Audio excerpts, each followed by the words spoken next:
And I went home, and I was assigned to be operations officer in the transport group, and I was not happy with that. I went to Washington, saw General Armstrong, was transferred to a B-29 group, and the war ended. And I came home, and I went right back to work at my law firm, but I was ill-prepared to do that. I had not rested. I had been in combat continuously, and I was not focused, and they were recruiting people to be prosecutors at the Nuremberg trial, and I volunteered. And the day the ship sailed for Bremerhaven to go over there, I met this beautiful girl, and within 10 days, we were engaged. I don't like to tell this story when Phyllis is here, but I couldn't tell the difference between being seasick and being in love, and I gave her the benefit of a doubt.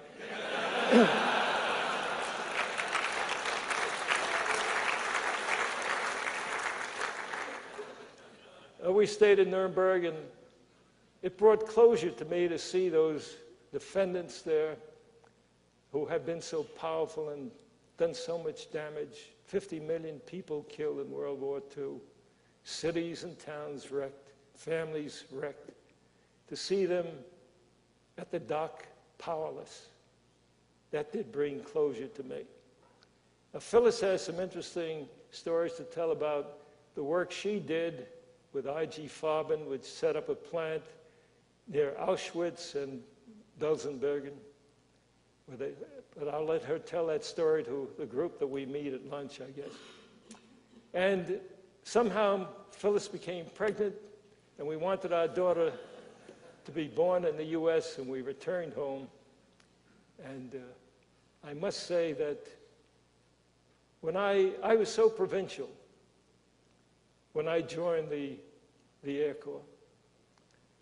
I had never been outside of New York, except for I worked 3 summers while in college in New Jersey.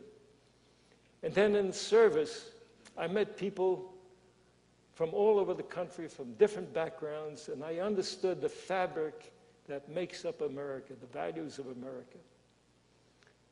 And I've been bonded together with those men on the crucible of combat, and I will be so that for the rest of my life.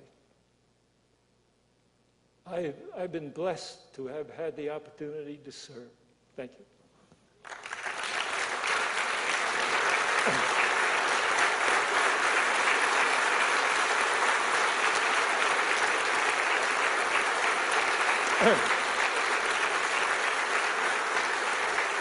Any questions?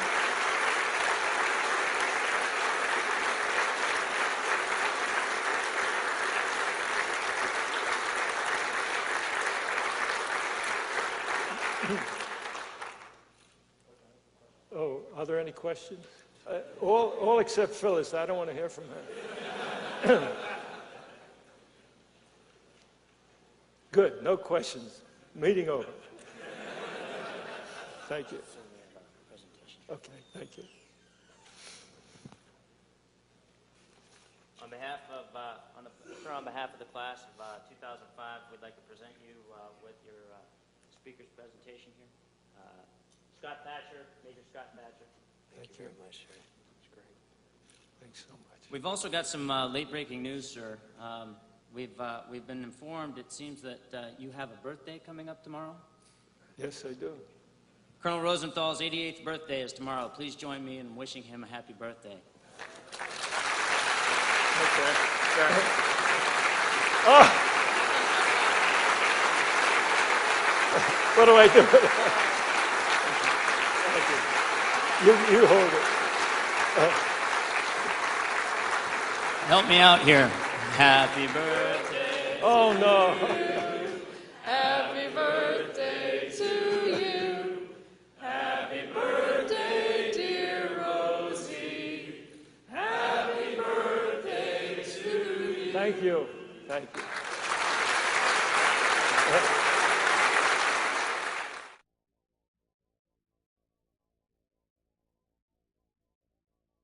Cabin and a couple of engines out.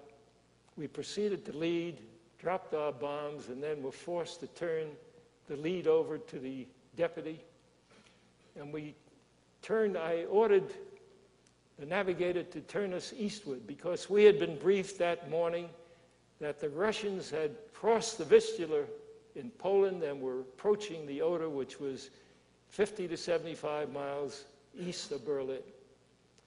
So we headed toward the east, and finally I knew I couldn't keep that plane going any longer. I was afraid something drastic would happen, and I ordered the crew to bail out. And I found out 40 years later that some of them had ended up in German hands, and one had parachuted and his chute caught in a tree, and he was lynched by German civilians. And the pilot, John Ernst, went out the bomb bay doors and gashed a leg, was picked up by the Russians, taken to a Russian field hospital, and his leg was amputated without the benefit of anesthesia. They gave him some vodka. Phyllis and I heard that story 40 years later, and I was very unhappy.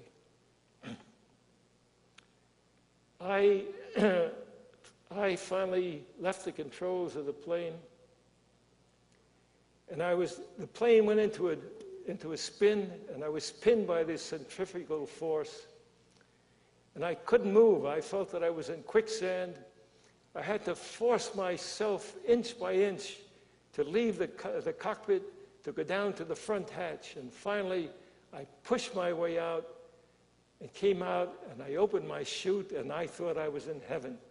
There was no smoke, no fire, no noise, and boom, I hit the ground very hard. And I looked up and I saw 3 soldiers coming at me, one with a rifle was going to strike me. I saw they had red stars on their hats, and I yelled, "Roosevelt, Churchill, Stalin, Lucky Strike, Coca-Cola, Amerikansky, bomb in Berlin," and they recognized me as an American.